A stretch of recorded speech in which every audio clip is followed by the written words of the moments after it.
Mina ütleks, et väga palju noorte kontaktist lähtuvalt. See, millised vestlused me oleme noortega maha pidanud, kas me oleme jõudnud noortega kuhugi, ma ei tea, mingi tegevuse läbiviimiseni või mingi muutuseni või ka lihtsalt sellest, et ma ei tea, noored tunnevad tänaval ära, tahavad suhelda meiega.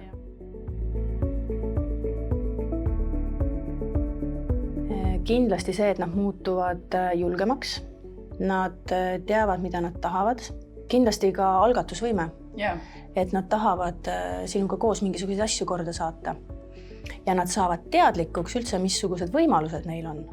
Sest väga paljud noored ei ole üldse kuulnud mingitest noortevahetustest või välismaal õppimiste võimalustest, mida tegelikult nad saavad kasutada niimoodi, et nad ise sinna finantsi panema ei pea. Ei, kindlasti mitte. Et tegelikult mitte ainult mobiilne noorsootöö, vaid üldse noorsootöö on selline väga pikaaegne ja aeglane tööprotsess. Või ka üldiselt, mitte ainult noorsootöö, vaid nagu kõik valdkonnad, kus me töötame noorte või inimestega, on väga pikaajaline mõju näitamise valdkond, et see mõju hakkabki avalduma võib-olla alles 4 aasta pärast heal juhul, kui mitte veel hiljem.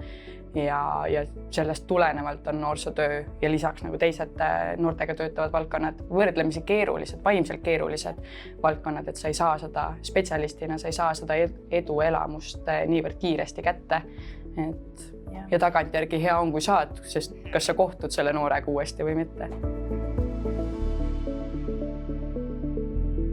Mobiilses noorsootöös on väga palju hindamismeetodeid, nagu selles suhtes, nii nagu noorsootööski, siis väga palju me peame ikkagi lähtuma kvaliteedi hindamisest. Ehk siis sellest, kas me oleme noore jaoks kvaliteetsed, kas me pakume noore jaoks seda teenust, mida tema soovib ja mis on tema jaoks vajalik, aga samuti ka kvantitatiivselt, et ikkagi loeme ju kokku, palju meil kontakte on noortega ja mis see kontaktide kestvus on, sisuline pool. Ja palju on individuaalseid nõustamisi, palju on mingid grupitööd. Et see kõik, meetodeid on palju. Meie oleme teinud küsitlusi. Eelmine sügis just oligi küsitlus, kus me käisime ja uurisime erinevaid nüansse siis, millega nad tegelevad, mis on nende ootused. Ja tuli välja, et tegelikult meil siin Tartus ei olnud see küsitlus lõpuni päris hästi läbi mõeldud, sest tuli infot, millega me ei oska tuleviku peale nagu midagi peale hakata ja samas ei saanud me seda infot, mida me tegelikult oleksime oodanud. Küsitlus tuleb ka alati väga põhjalikult läbi mõelda, et mis on see eesmärk. Reflektsiooni kasutatakse ikka selles suhtes, mida mina ütleks, et see on igapäevane osa. Et tänava noorsootöö kontekstis, mobiilse noorsootöö ja töö avalikus ruumis kontekstis on seda väga lihtne tegelikult teha, sest selle töö juures on hästi palju liikumist punktist A punkti B ja see on ideaalne võimalus, kus juba koheselt reflekteerida vahetut kontakti noorega. Ja kui me oleme selle ringkäigu ära lõpetanud, siis meil on ka niisugune tore Exceli tabel, kuhu me pärast kõik sellega kirja paneme.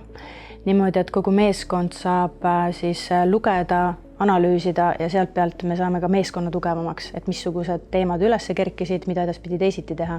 Aga muidu üldjoontes, kui hindamine teha selles suhtes korrektselt, et see järeltegevus toimub, siis see on ju ideaalne võimalus arenguks.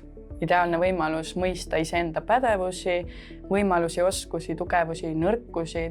Ja kus on vaja mingisugust tuge juurde, koolituste vajadust, kõik selle saab sealt pealt ära kaaristada ilusti.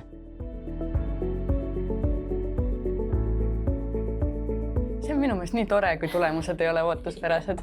Sellepärast, et see näitab, et ikkagi mingit arenguruumi on või et mul on võimalus kuskile suunas liikuda ja ma saan teha korrektuure ja ma olen katsetanud midagi. Ja samas ka vastupidiselt, et mingid asjad, mis on läinud ootuspäraselt, võib-olla me vahepeal isegi ise ei saa sellest aru, aga keegi teine oskab neid meie juures hinnata. Et nii individuaalselt kui ka nagu meeskonnana või asutusena ja teenusena, et see on ka alati väga oluline tagasiside.